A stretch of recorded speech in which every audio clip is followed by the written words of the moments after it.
Hello students, trigonometry में inverse trigonometric function का study कर रहे हैं हम लोग। और उसी से रिलेटेड हम लोगों ने जो उसके फॉर्मूले हैं उसको हम लोग डिस्कस कर रहे हैं।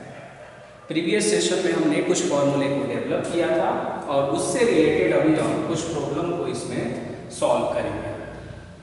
1, 2, 3, 4 टोटल 4 प्रॉब्लम है और इन चारों को अगर हम सीख जाते हैं अच्छे से तो इससे रिलेटेड प्रॉब्लम को आप कर पाएंगे। पहले हम 1 को देखते हैं। 1 में इनवर्स पहले यानी cos इनवर्स -√3/2 इससे रिलेटेड जो फॉर्मूला हमने पढ़ा कि cos इनवर्स और cos x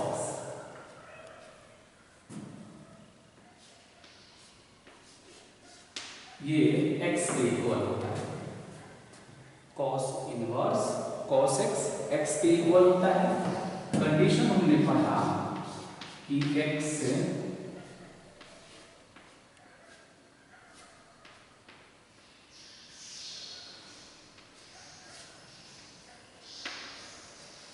बिलोंग करता है 0 से पाई के बिटवीन। अब है कि इस फॉर्मूले पर इसको कैसे फिट करेंगे तो देखते हैं। प्रॉब्लम है cos इनवर्स और माइनस में √3/2। उसके पहले एक और आइडेंटिटी यूज करना है, 2 इसमें यूज करना है। और ये आपने पढ़ा कि cos इनवर्स -x रहेगा तो ये पाई माइनस x। कंडीशन इसमें आपने pi minus cos inverse x होता है। और कंडीशन जो है इसमें कंडीशन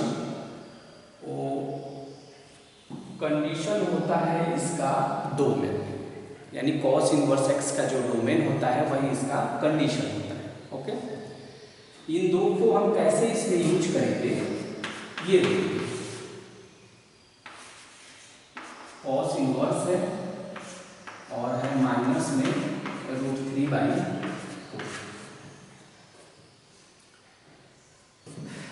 अगर हम -√3/2 को सिंप्लीफाई करें तो √3 का वैल्यू है 1.732 and divided by 2। After dividing we get -8667 और इसका डोमेन है -1 से +1, उसी के बिटवीन में पड़ता है। इट मीन्स कि ये करेक्ट है। तो हमने क्या किया कि इसमें इस फॉर्मूले को इम्पोज करके हमने ऐसे लिख दिया पाई माइनस cos इनवर्स और √3/2, यानी वहां से माइनस हमने हटा दिया। कई बार कुछ बच्चे ऐसे भी होते हैं कि इसे डायरेक्ट सोचते हैं कि -√3/2 जो है कौन सा ऐसा एंगल है कोसाइन में जिसकी ये वैल्यू होती है। तो उस तरह से सोचना जो है ना डिफिकल्ट है। हो सकता है कि हम उसे सोचने में थोड़ा वक्त लगा दें और करेक्ट नहीं भी कर पाए तो ये बेस्ट अप्रोच होगा ये। तो हो गया पाई माइनस, अब cos इनवर्स है। अब फर्स्ट वाले को देखते हैं। इनवर्स है पहले, बाद में cos आना चाहिए। तो √3/2 के लिए एक ऐसा एंगल सोचते हैं जो 0 और पाई के बिटवीन में हो, यानी 0 और 180 डिग्री के बिटवीन में। तो आपको मालूम होगा कि cos इनवर्स cos 30 डिग्री का वैल्यू, यानी cos 30 डिग्री। cos 30 डिग्री का वैल्यू जो है तो 30 डिग्री यानी पाई/6 जो है 0 और पाई के बिटवीन में आता है। इट मीन्स कि ये सही है। अब इसे हम सिंप्लीफाई करते हैं पाई माइनस और पाई/6, क्योंकि यहाँ तो ये दोनों रिमूव होगा। आफ्टर सिंप्लीफिकेशन वी गेट पाई/6। इसे डिग्री में देखेंगे तो ये आएगा 150 डिग्री। ये फर्स्ट वाले का सॉल्यूशन है। अब हम सेकंड वाले को भी देख लेते हैं। सेकंड में है साइन इनवर्स और माइनस में 1/2। इसके लिए जो आइडेंटिटी को यूज करने वाले हैं, सॉरी जो फॉर्मूले यूज करने वाले हैं वो है आपका साइन इनवर्स माइनस एक्स। इसमें माइनस आउटसाइड में आ जाता है, इसमें स्पेशल कोई इफेक्ट नहीं आता है, जस्ट लाइक जैसे उसमें पाई आता है। दूसरा हमने ये सीखा कि साइन इनवर्स और साइन एक्स रहेगा तो एक्स होता है। कंडीशन एक्स बिलोंग करता है क्लोज इंटरवल में -π/2 से लेकर और +π/2। ओके, ऐसा सिचुएशन है। अब हमने क्या किया कि ये जो दो आप देख पा रहे हैं इसको हम यूज करते हैं इसमें, तो माइनस को आउटसाइड में हमने कर लिया, तो साइन इनवर्स और 1/2 के लिए एक एंगल सोचिए जो -90 से +90 के बीच में, तो ये हो जाएगा माइनस और साइन इनवर्स साइन 30 डिग्री यानी साइन π/6। साइन 30 डिग्री का वैल्यू 1/2 होता है। अब क्या करेंगे, बोथ ये भी साइन है भी साइन है तो रिमूव कर देंगे, तो ये हो जाएगा माइनस में π/6 हो जाएगा। तो माइनस में π/6 जो है आउटसाइड में हो गया और यही इसका आंसर बन गया। थर्ड नंबर को हम देखते हैं, कॉस इनवर्स है और कॉस 7π/6 है। दोनों कॉस में है, इनवर्स बिफोर में है। इससे रिलेटेड हमने ये सीखा था कि कॉस इनवर्स कॉस एक्स होता है, लेकिन कंडीशन क्या है, क्लोज इंटरवल में 0 से π, यानी डिग्री में 0 और 180 डिग्री के बीच में ये सीखा था। तो इसे हम देखेंगे कि 7π/6 को अगर हम डिग्री में करेंगे तो 210 डिग्री आएगा, यानी इस तरह से आ रहा है कॉस इनवर्स और कॉस 210 डिग्री। इसे हम ज़्यादा बहुत तरीके से इसे अप्रोच कर सकते हैं, बट ऐसे अप्रोच करना बहुत सिंपल है। कॉस 210 डिग्री की वैल्यू सोच लीजिए आप, थर्ड क्वाड्रेंट में जाएगा। थर्ड क्वाड्रेंट में कॉस क्या होता है, नेगेटिव होता है, तो कॉस इनवर्स यानी इसकी वैल्यू नेगेटिव में आने वाला है। 180 में कितना ऐड करेंगे तो ये आएगा 30 डिग्री। कॉस 30 डिग्री की वैल्यू कितना होगा, तो माइनस में √3/2।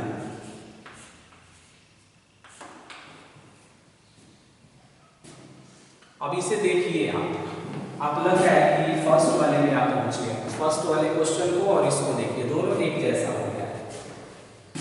तो दोनों एक जैसा हो गया है, तो इसे सॉल्व करने के लिए टेक्निक वही होगा जैसे आप देख रहे थे कि फाइनली जब इसको सॉल्व करेंगे तो π-π/6 यानी 5π/6 हम आंसर इसका ऑब्टेन करते हैं। ओके, फर्स्ट में आपने देखा था कैसे हुआ, जस्ट लाइक सेम वही है। तो देखिए क्वेश्चन नंबर 3 को देखें और क्वेश्चन नंबर 1 को देखें, तो लग रहा है कि दोनों अलग अलग चीजें हैं। क्वेश्चन नंबर 1 और 3 को अगर हम एट रैंडम देखते हैं तो लगता है कि दोनों अलग अलग चीजें, लेकिन जब इसे हमने सिंप्लीफाई किया तो मालूम चला कि क्वेश्चन नंबर 1 और 3 एक दूसरे को ओवरलैप कर रहा है, यानी दोनों सिमिलर है, बिल्कुल सिमिलर है, सेम टू सेम। अब हम 4 की बात करेंगे। 4 में है, इसमें थोड़ा अलग कॉन्सेप्ट है, इसमें इनवर्स बाद में आता है, x नहीं है, यहाँ है 3/3। आपने सीखा ऐसे कि कॉस है तो यहाँ पर भी कॉस इनवर्स x ही होना चाहिए, तब ये x होता है। कंडीशन आप देख रहे थे कि जो डोमेन है वही कंडीशन बन रहा है यहाँ पर -1 से +1। तो ऐसा देखने से लग रहा है कि पहले tan को आप cos में कन्वर्ट करें। तो इसे कन्वर्ट करने के लिए देखिए हम कोई क्लासिकल वे में ना पढ़कर सिंपली बने, tan का फॉर्मूला हम यूज करेंगे जो फॉर्मूले पढ़ते थे p/b। तो p का वैल्यू 3 है, b का वैल्यू 4 है, ऐसे सोचेंगे तो क्यों नहीं हम h निकाल लें। तो क्या होगा h p² + b², यानी 3 का स्क्वायर प्लस 4 का स्क्वायर, ये 5 आएगा, हो गया। अब ये कॉस है और ये tan इनवर्स है, और इसे कन्वर्ट किस में करना है हमको करना है कॉस में। और कॉस के लिए क्या हम यूज करते हैं, b/h। तो कॉस इनवर्स कॉस, और यहाँ कॉस इनवर्स लिख देंगे। क्यों कॉस इनवर्स कर रहे हैं, क्योंकि दोनों एक फैमिली में आना चाहिए। तो ये चेंज नहीं होता है, ये कांस्टेंट होता है, इसके बाद वाला ही फ्लक्चुएट होता है। tan इनवर्स 3/4 किसी एक फैमिली में कन्वर्ट हो सकता है। जैसे देख रहे होंगे PB और H जान जाए तो आप पढ़े भी होंगे 10th स्टैंडर्ड में कि PB/H अगर फाइंड है तो कोई भी TR कैलकुलेट हो सकता है। सेम उसी तरह से कि PB/H अगर मालूम है तो कोई भी कैलकुलेट हो जाएगा। तो इनवर्स वाला क्यों कर रहा है, तो यहाँ कॉस कर रहा है। अगर वहीं यहाँ पर अगर सेक होता तो यहाँ सेक कैलकुलेट करते हैं, अगर यहाँ साइन होता तो यहाँ साइन को लिखते हैं P/H पर। इस तरह क्यूब हो जाएगा। तो कॉस इनवर्स और B का वैल्यू देखिए, B का वैल्यू है 4, H का वैल्यू है 5, B/H है तो 4/5। दोनों कॉस इनवर्स है यानी दोनों एक फैमिली में है, तो दोनों डिलीट हो जाएगा। तो ये हो जाएगा फाइनली 4/5, और यही आपका आंसर हो जाएगा। और 4/5 को हम डिवाइड भी करेंगे तो आप देख पाएंगे कि ये आएगा 0.8 आएगा, और 0.8 इस इंटरवल में आता है। इट मीन्स कि ये करेक्ट है। इसे डिवाइड करेंगे तो 0.8। इस कंडीशन का मतलब यही है कि जो फाइंड करेंगे वो फाइंड करने के बाद इस इंटरवल में पढ़ना चाहिए। तो -1 से +1 के बिटवीन में आता है 0.8। ये आप ऑलरेडी समझ रहे होंगे, क्योंकि नंबर लाइन हम लोग बहुत ही चाइल्डहुड से स्टडी करते आ रहे हैं। मुझे लगता है कि 2-3 क्लासेज में आप एक नंबर लाइन बनाते थे। हाँ, ये बात अलग है कि वहाँ डेसिमल का स्टडी नहीं करते थे। शुरू में 0 के बाद 1 बनाते थे। ऐसा हम सोचते थे कि 0 के जस्ट बाद 1 आता है, उसके बिटवीन में कुछ भी नहीं है, लेकिन वैसा नहीं है। यहाँ पर बस आप ये देख लेना है कि -1 से +1 के बिटवीन में 0.8 आता है कि नहीं, यानी उसके बिटवीन में ये लाई करता है कि नहीं। तो इन चारों प्रॉब्लम को हमने सॉल्व कर दिया। अब अगर हम इसे सीख लेते हैं तो इससे रिलेटेड प्रॉब्लम को कर पाएंगे, और ये फंडामेंटल है। इसलिए हर कॉम्पिटिटिव एग्जाम में और हर एकेडमिक एग्जाम में एक प्रॉब्लम इससे पूछी जाती है। इसलिए पूछी जाती है ना कि बच्चे कंडीशन नहीं याद रखते हैं और कंडीशन में फंसते हैं और वहाँ मिस्टेक करते हैं। ओके।